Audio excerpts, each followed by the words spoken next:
Ceci fut la première d'une longue lignée, et laissez-moi vous la raconter.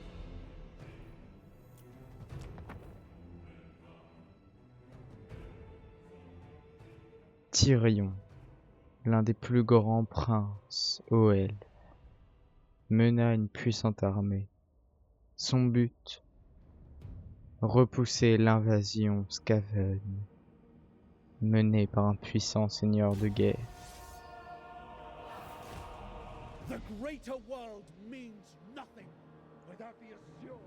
Les Skaven avançaient.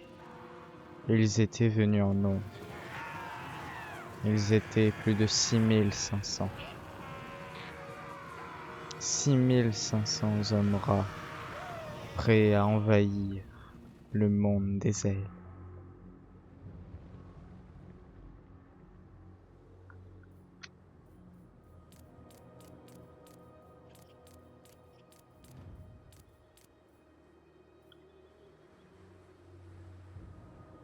Mais les elfes s'étaient préparés.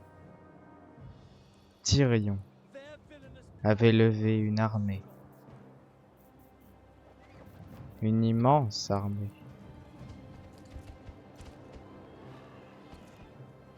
Elle était composée de plus de 3000 braves, que ce soit des soldats d'infanterie, des archers, ou même des hommes de fer, sa garde personnelle et l'élite de l'Empire elfe.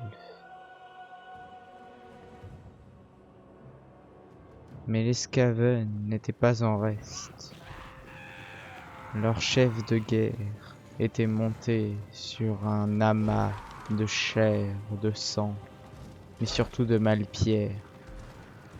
On appelait cette abomination un broyeur. Les troupes Skaven s'avançaient. Elles étaient désordonnées, peu entraînées, mais tellement nombreuses qu'elles en devenaient mortelles. Les elfes, quant à eux, étaient des troupes d'élite. Mais arriveront-ils à vaincre des troupes, certes moins entraînées, mais 2 fois plus nombreuses qu'elles? C'est cette bataille qui nous le montrera. Dès qu'ils furent à portée, les archers elfes tirèrent. Et ce fut la panique dans les rangs Skaven. Les hommes rats tombaient. Et là où pour toute autre armée, ce serait une catastrophe, chez les Skaven, ce n'était juste qu'une quantité moindre de bouches à nourrir.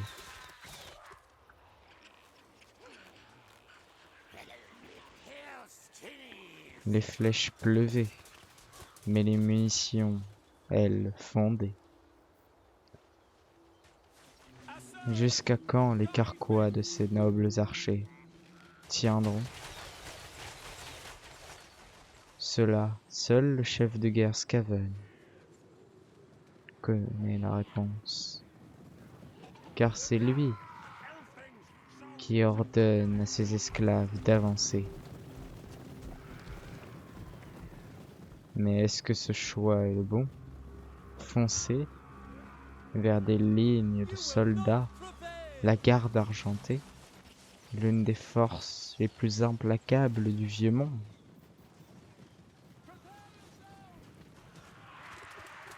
Les premiers esclaves commencèrent à attaquer, mais un déluge d'éclairs fut envoyé.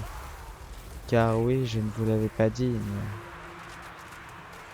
mais une mage aux elfes était aussi de la partie.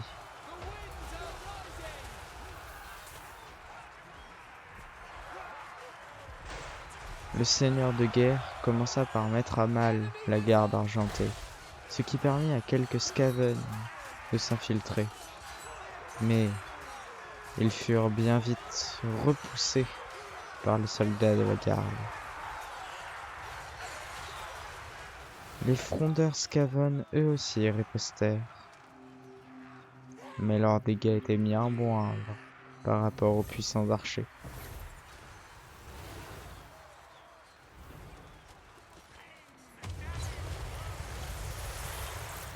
La magie aux elfes faisait des ravages chez les hommes rats, et eux n'avaient pas de technomage ou encore de prophète gris pour riposter. Et ce qui fit, sans doute, mettre fin à la bataille fut cette comète provoquée par la mage elfe qui détruisit une bonne partie de l'armée Skaven.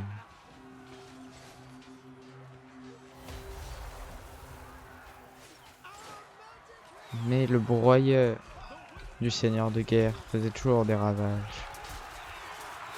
Et une seule personne pouvait l'arrêter. Cette personne, c'était Tyrion, qui chargea lui-même avec ses hommes de fer le broyeur ennemi. En quelques coups d'épée, le seigneur de guerre fut obligé de reculer, et toute son armée avec lui. Les hommes de fer de Tyrion faisaient comme l'effet d'un million de frelons, perçant les plis de sa peau d'homme rat. Mais d'un coup ils se replièrent, nous ne savons pas bien pourquoi. Mais mon hypothèse, c'est que Tyrion voulait abattre la bête tout seul. Un grand acte de bravoure, comme il en faisait preuve. Ses coups étaient si puissants qu'une aura argentée s'en détachait, et des flammes apparaissaient. Ce n'est sans aucun doute le plus grand prince elfe qui n'eût jamais vécu. Et ce seigneur de guerre ne rentrera pas dans ces sombres tunnels d'où il est venu. Le reste des Skaven, qui avaient pour la majorité fui, repartirent dans l'ombre. Mais cette bataille n'est sans doute pas la dernière. Et les Skaven sont pleins de ressources, croyez-moi.